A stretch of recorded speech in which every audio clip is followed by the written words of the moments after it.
She was a successful financial analyst. She's brilliant, as far as I'm concerned. He was a prominent New York City attorney. They seem like a lovely couple. From a distance, Angela Bledsoe and James Ray seemed like the perfect match. Living the high life, going to country clubs. But behind the scenes, the relationship was stormy. Were you worried that he might hurt her? Yes. And the biggest storm of all, you never ever would believe something like this would happen right next door to you, would soon be felt. Suspect is on the run following a murder in Montclair. But was it murder? It was just like cold-blooded. Or self-defense? James Ray had a right to protect himself. Ultimately, this is a story about jealousy and obsession, which turned deadly.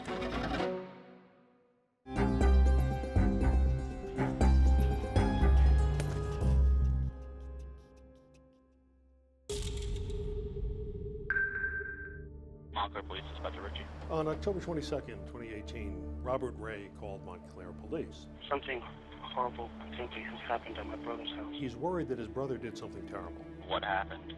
Sounds like there may be a murder victim there. When police check the house out, they find really a nightmarish scene. Angela Bledsoe is dead.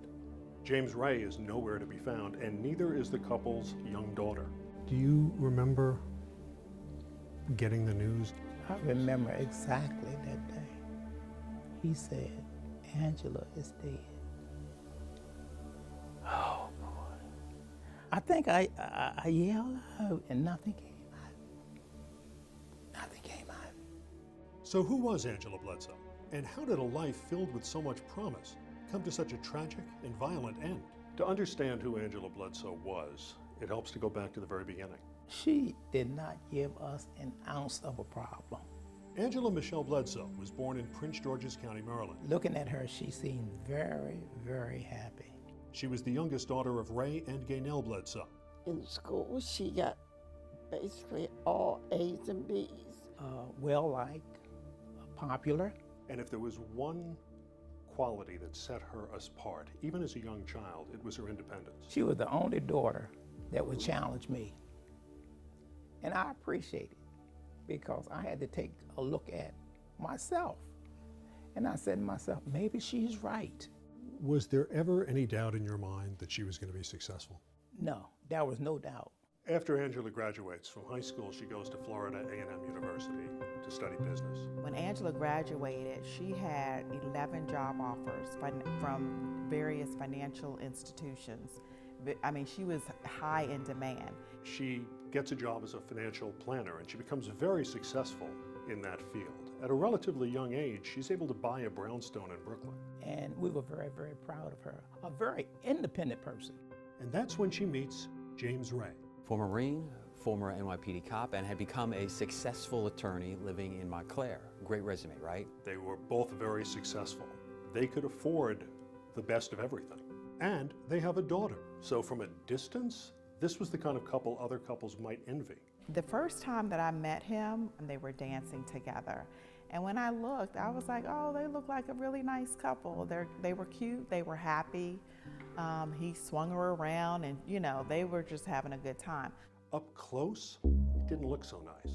But as time went on, and we began to hear things. He would ask her all the time, you know, who, what, where, when, why. You know, where are you going? Who are you going to be with? My sister and I discussed the fact that we felt that he had cameras in the house, but we couldn't prove it. But it was proven later. He was online looking for ways to break into her phone, ways to get spy camera video into the house. Did you ever talk to her about your concerns? Andrew really didn't like family interfering in her relationships. Angela's parents were in a really tough spot. They were concerned, but at the same time, this is the guy their daughter has chosen to be with. When you bring up issues of that nature, you can drive a person away. That we did not want to do. But Angela's text messages kept indicating the relationship was getting worse. He was also at times sending her Bible texts and Bible verses to say, this is how a woman treats her husband. You are not doing this, more or less fall in line to, you know, obey me. When you think back to what we heard about Angela as a child, that this was the girl, even at 8 or 9 years old, who was able to make her case to her father and get him to change his mind. It would be insulting to anyone to receive those Bible verses. I can't imagine how insulting it must have been to Angela.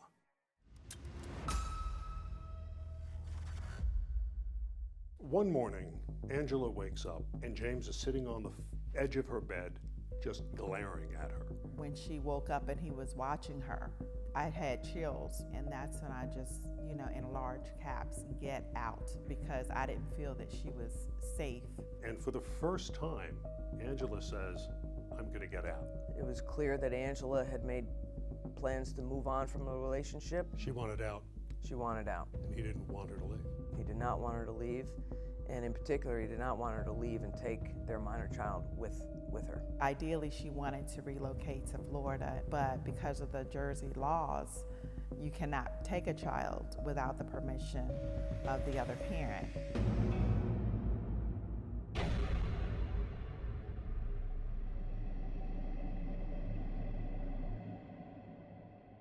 At 11 o'clock that morning, she was supposed to have an appointment with a realtor to look for a place for her and their daughter. It never happens. She doesn't make that meeting. Angela was a woman who wanted to get out and move on with a new life. That was the goal, and he didn't want to let her do it.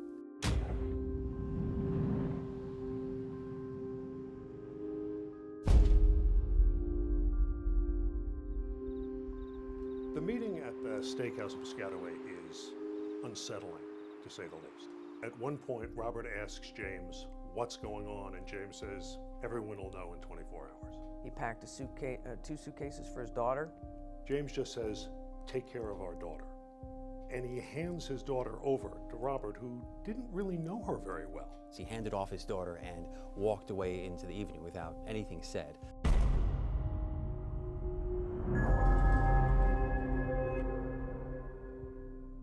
The note is a confession. James Ray admits he has shot and killed Angela. Now, James says it was self-defense. He said, listen, she was pointing a gun at me during an argument. She had it, she wanted to get out, and she was so mad at me that she picked up a gun and pointed it at me. And he said, I had no other alternative but to shoot her. The prosecution says the evidence at the crime scene does not bear that out at all. Ms. Bledsoe had just been shot. She was bleeding profusely. None of that blood managed to get on the handgun. So you had a gun in a puddle of blood. There was no blood on the gun. You had a bloody cell phone on top of a stool. There was no blood on the stool. This can't happen naturally. There is no way the gun and the cell phone wind up where they are, looking the way they are, naturally. This only happens if somebody has planted those items in particular places. James Ray's scenario is he was in the living room cleaning his guns. Angela grabbed a gun and pointed it at him. And fearing for his life, he fired, and he says he just kept firing. The scenario that prosecutors put together based on the evidence is very different. She was likely on her hands and knees, on all fours, crawling away. But they say the only gun present at the time is in James Ray's hand. And that he shoots Angela Bledsoe first in the chest, and then as she tries to crawl away, he shoots her again in the back. And then finally, the last shot is to her face as she's lying on her back on the kitchen floor. The wound path and trajectory of that gunshot was a steeply downward gunshot, indicating that Mr. Ray was standing over her when he shot her that final time. None of that sounds like self-defense. Not to me. And then you have Ray's own behavior. He did not behave in a way that someone acting in self-defense would behave. He shot the mother of his child, and he failed to render aid. He didn't call 911. He printed out his last will and testament, and he arranged for his brother to meet him. Prosecutors decide this cannot be self-defense. It can only be murder. But prosecutors can't arrest James Ray for murder just yet, because after leaving that steakhouse in Piscataway, Ray disappeared. Coming up, an international manhunt. He ran, and he ran as far as he could. As a family searches for answers. Why? Why do you have to do that? When Crime Files continues. Crime Files continues with Deadly Obsession.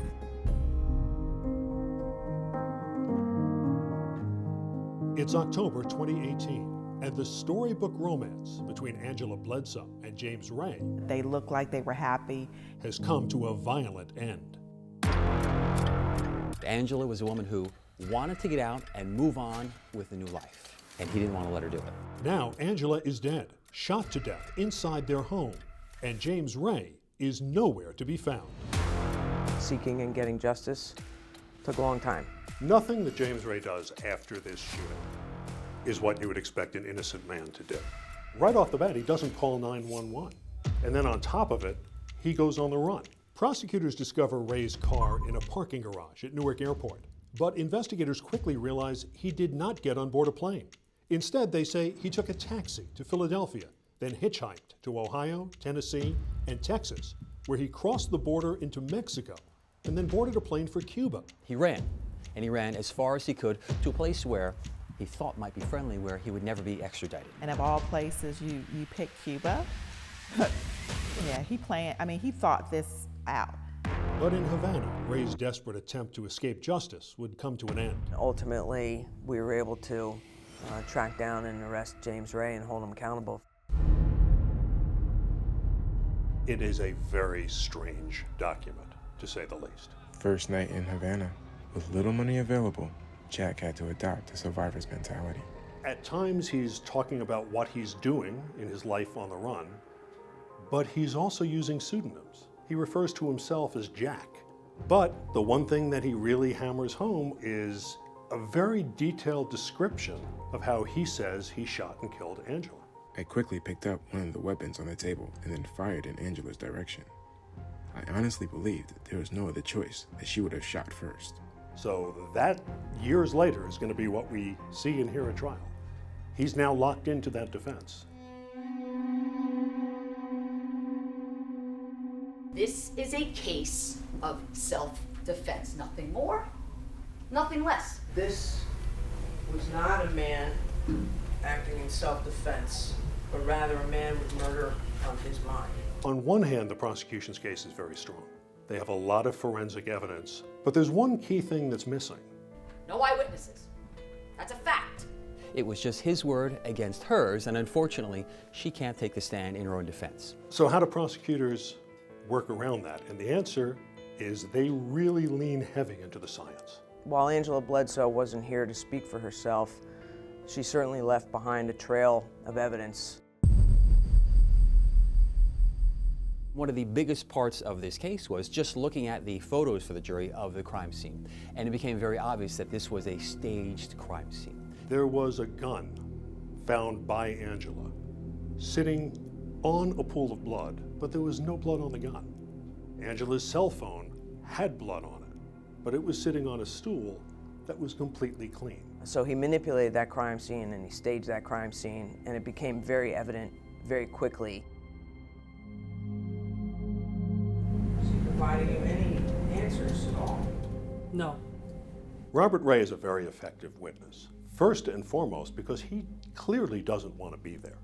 He doesn't want to be testifying against his brother, but he has no choice. Robert tells the jury how his brother wanted to meet at this restaurant just a few hours after Angela was killed. I continued to ask what was wrong. And he says James never told him what was going on. At some point he said that you'll know something like everything in 24 hours. Instead, Robert says James asked him to take care of he and Angela's daughter, then posed for one last photo with her, and then snuck off into the night. In order to take the picture, she got out of the booth and he held her, and then as she sat back in the booth, he slowly backed away and backed up and left the restaurant. Angela was an opportunist, one who used people, and most notable, successful men who could provide her a certain freedom and lifestyle that she could not achieve herself. But it must have bothered you the way the defense talked about your daughter. It did. It's just lies. I think it was a show for the defense attorney. You have to wonder, that bold and brash kind of presentation, does that put people off? Because you're dealing with the death of a person, and you have her parents sitting right there in front of you. The truth is, Angela was having an affair for at least 9 months. The defense makes a huge deal of the fact that Angela had an affair. They were trying to portray Angela in a way that would give her a motive to want to hurt him. But is that what the jury is hearing? Because at times it seems like the defense is coming very close, dangerously close, to arguing that Angela Bledsoe was a bad person and deserved to be killed. That's not something that's going to play well with a jury. Were you surprised by that? I was surprised. I was surprised because Mr. Ray was an arrogant man, so I would have thought that he would have, taken a chance and testified, but it's his right not to. Should he have taken a stand? Looking back at the evidence now, I can understand why he didn't. They had the forensics analyst saying this was a staged scene, this is a man who ran, and he would have to answer for that. You've had 6 weeks of trial, and then the jury is back in under 3 hours. Initially, they came back with a question. That concerned me. And so I told my husband I'm going into the room to pray. From the time that I was on my knees praying and when I went back to my phone, they said he was guilty. How do you find on the charge of murder? We find the defendant guilty of murder. I was just grateful and just elated that they saw the light. The jury got it right. They got it right. He was a murderer, a liar. I felt relieved, but the hurt was still there. Coming up, the story takes an unexpected twist. Just when you think it's over with a guilty verdict, it's not. When Crime Files continues.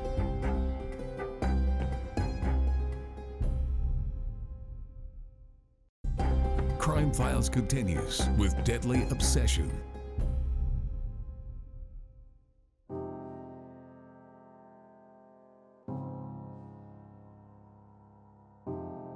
A shocking update. James Ray is dead. We're told he was found unconscious in the Essex County Jail. 4 days before he was going to be sentenced, possibly to life in prison, we get a call that James Ray is dead.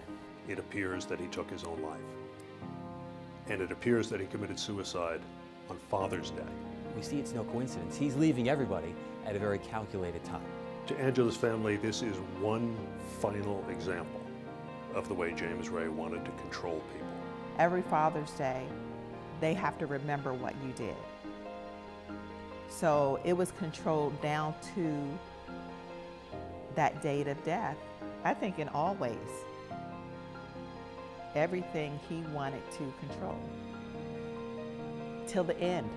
When he took his own life, was that justice or was he escaping justice? He was a coward in escaping justice. Maybe, some justice, but that's a soul that's gone too. And that was sad too to me. Someone asked me about forgiveness, and I informed them forgiveness is something that takes time. And I am not at that point of forgiving at this point in time.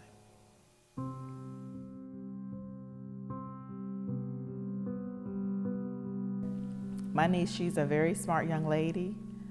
She has done very well. She's talking about Harvard and Yale, and I told her if that's where you want to go, we'll make it happen. She's going to do wonderful things, and I told her, I said, you've had a lot to happen, but you're not alone. We are here for you. God has given me an assignment, and you are my assignment, and I'm going to fulfill what he has me here to do for you. Lisa also set up a scholarship fund in her sister's memory at Florida A&M. Alana was there when the scholarship was first announced, and she frequently makes appearances. The Bledsoes hope this is also a way to help Alana stay connected with her mom while achieving one of Angela's goals, helping less privileged students. And then I did an endowment, and she was going to do an endowment. We talked about that, we planned. So when she died, I was like, you know what, I'm going to fulfill what we talked about.